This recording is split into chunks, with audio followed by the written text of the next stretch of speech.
I'm Sharon Betters, and I want to thank you so much for joining us for this podcast, the Daily Treasure Podcast, produced by Mark Inc. Ministries. And we are in our third week of our Christmas series that we are calling Journey to Christmas with the Midwives of the Messiah. And each week we are going to welcome one of the women in the genealogy of Jesus listed in Matthew chapter 1 to join us on our journey to Christmas. And each woman is going to show us a gift that cannot be broken, that is available to us when we know Jesus. And so today we're getting to know Rahab the Harlot. She's often called Rahab the Harlot through Scripture. And today's treasure is, again, Psalm 62, verses 1 through 2. For God alone my soul waits in silence. From Him comes my salvation. He alone is my rock and my salvation, my fortress. I shall not be greatly shaken. As we journey to Christmas with the midwives of the Messiah, Rahab the harlot joins us. Surprised to know that a woman of such ill repute shows up in the genealogy of Jesus? Probably not, since you have already met Tamar. But what gifts that cannot be broken does Rahab's story offer? Rahab's story shines with hope for anyone who longs for the courage to stand alone or thinks her sin disqualifies her from knowing the forgiveness of Jesus or serving Jesus. Rahab, often called the harlot in Scripture, is the second woman mentioned in the genealogy of Jesus in Matthew 1. Rahab is one of the most unlikely women whose legal family blood would flow in the veins of the Messiah. Yet God unapologetically includes her. Her inclusion demonstrates God's grace that extends to us in a remarkable way. Rahab was a harlot, or a prostitute, who lived in Jericho. She ran a whorehouse. There is no other way of saying it. Her community respected her because her culture revered prostitutes as a necessary part of worship of their gods. Maybe prominent men even feared her because she knew their secrets. I imagine power and influence flowed from her interactions within the community. Not only the well-placed city officials, but also traveling businessmen frequented her ladies, and likely even Rahab herself. The strategic location of her business on the wall of Jericho exposed her to happenings outside of Jericho. Stories shared by travelers included the unbelievable escapades of the Israelites whose God intervened in miraculous ways. Rahab's heart warmed to the stories about the God of Israel, so much so that when the Israeli spies stopped by, she declared to them that He is God. Rahab used the same name for God that we saw in Tamar's story, Yahweh. To the spies, she declares, He is Yahweh, or covenant-keeping God, God in heaven and of the earth below.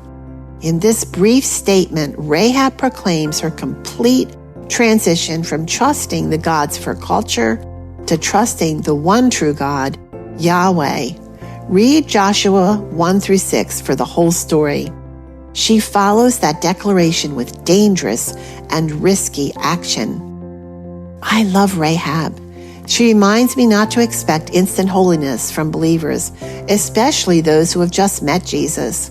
God's unconditional love for her reminds me of His unconditional love for me, though I am often slow to obey. She also reminds me of the beautiful abandonment to Jesus that new believers often experience.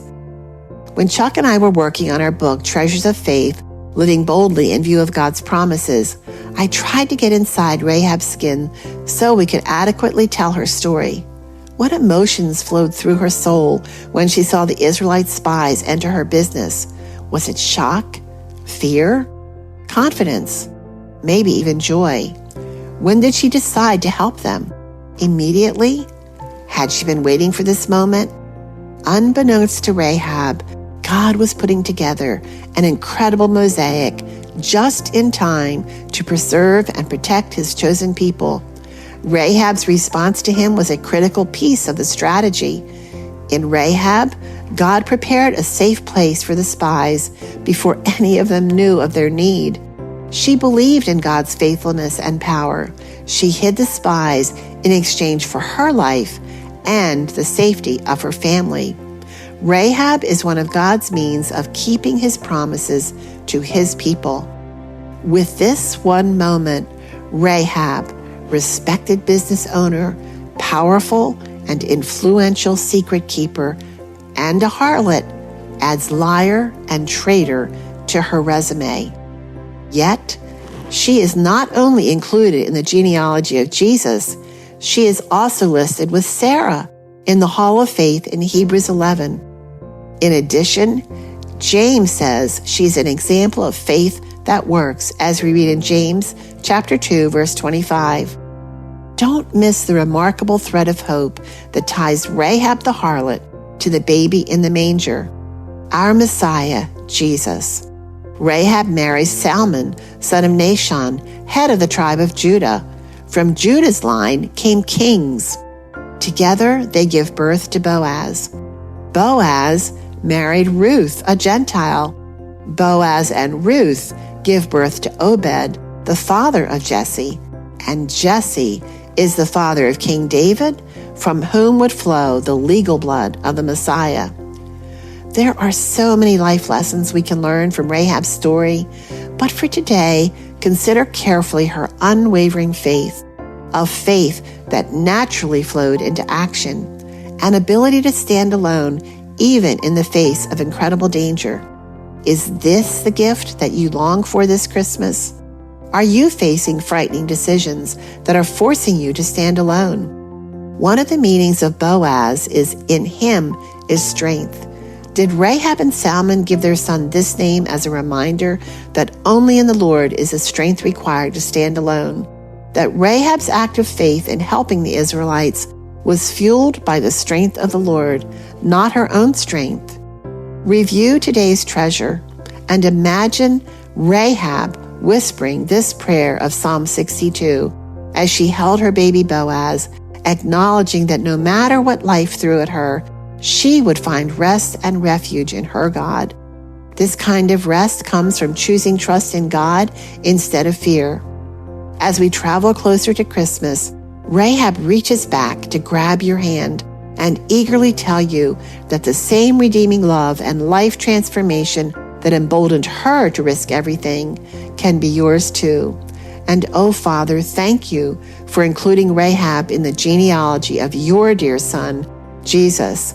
Thank you for the hope each of us gains when we see your grace displayed in such a remarkable way in the life of this woman. Show us how your grace covers us as well and emboldens us to step out in faith even when we should be afraid. Friends, thanks so much for joining us for the Daily Treasure podcast. We are hopeful that these devotionals are helping each one of us walk by faith wherever God has placed us. But there are times when we need more than a devotional or a Bible study or even a friend walking with us. We need more counseling from an objective person who is focused on what the scriptures teach about our situation. And if you are in that place or you have a loved one who is in that place, I want to encourage you to check out Anchored Hope Biblical Online Counseling. You can go to markinc.org, markinc.org, where you can browse the counselors. You can pick out a counselor and then meet with that counselor in the privacy of your own home. Again, that's Anchored Hope Biblical Online Counseling. Go to markinc.org, markinc.org to check it out. Thanks so much for joining us, and I look forward to being with you tomorrow.